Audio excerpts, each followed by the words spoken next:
In the vast expanse of the Pacific Ocean, somewhere between Japan and Guam, lies a stretch of water with a sinister reputation. The Devil's Sea, they call it.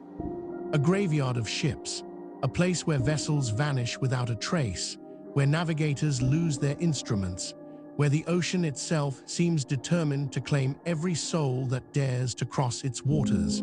Over the years, the legend has grown. Some claim 9 ships disappeared here in a single day.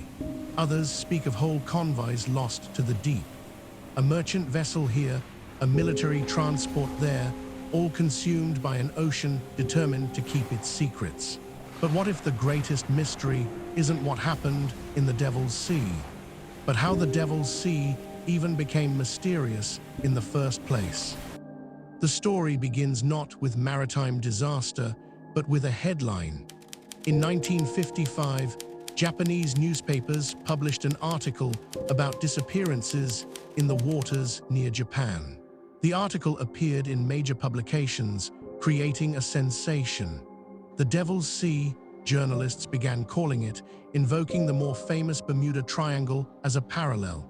The idea was simple and sensational. There existed a place in the ocean where ships and planes vanished unexpectedly. No wreckage, no survivors, no explanations, just gone. Western writers, hungry for mysteries, seized upon this narrative. In 1974, Charles Berlitz, famous for popularizing the Bermuda Triangle, published accounts of Devil's Sea disappearances. The legend crossed the Pacific, gaining credibility through repetition.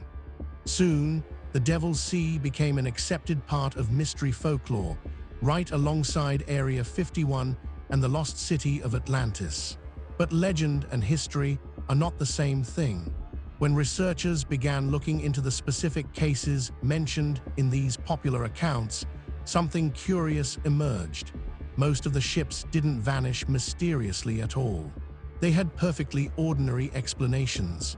Storms, equipment failure, navigation errors, the expected tragedies of maritime life, nothing more. However, one incident stands out.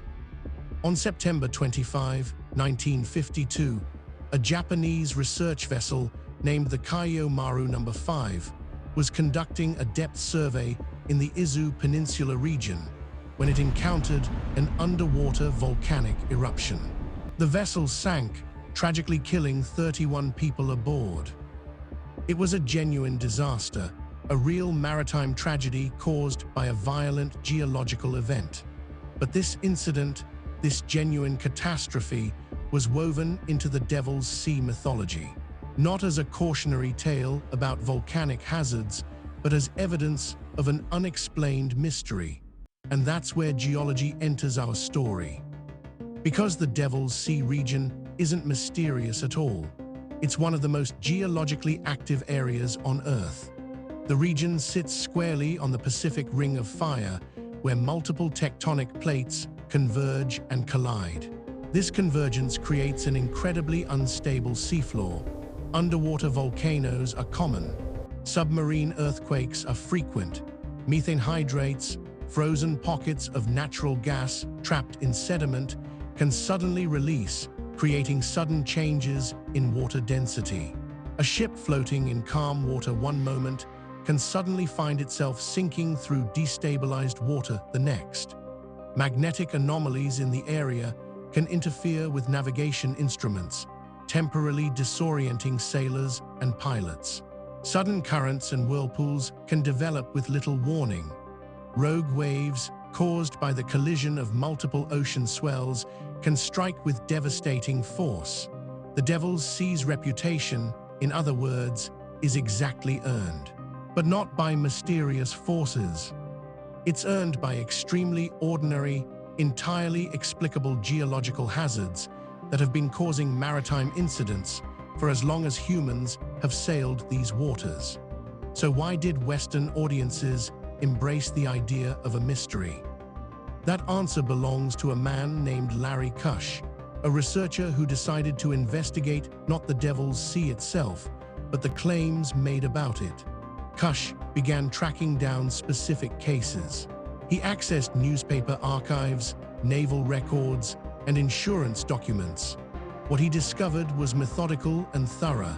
Most of the famous disappearances either never happened or had complete, documented explanations.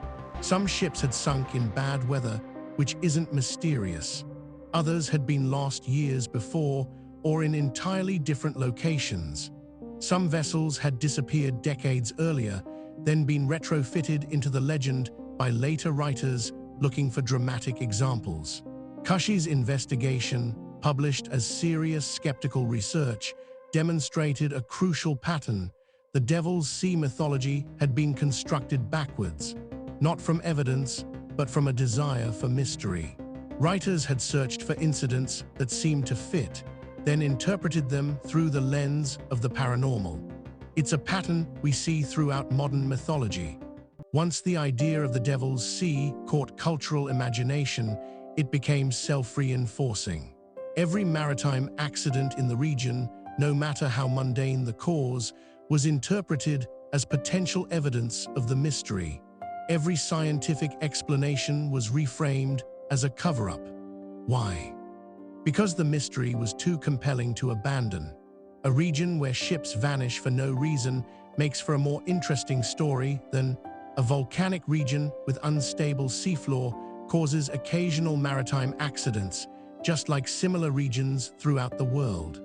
The Devil's Sea exists. The waters are genuinely hazardous. And yes, ships have been lost here, just as they've been lost in countless other dangerous regions throughout human maritime history. What doesn't exist is any evidence of supernatural or unexplained phenomena. What does exist is a perfect illustration of how modern mythology is created, how a sensational newspaper article can become cultural fact, how mystery writers can transform geological reality into paranormal legend. The truth about the Devil's Sea isn't that it's unexplained. The truth is that it was explained all along. What changed wasn't the ocean itself, but our appetite for mystery, our willingness to reframe the ordinary as the extraordinary, and our tendency to accept compelling stories without examining their foundations. Science doesn't deny the dangers of the Devil's Sea. Science simply explains them, and in doing so, it trades the romance of mystery for something more valuable: understanding.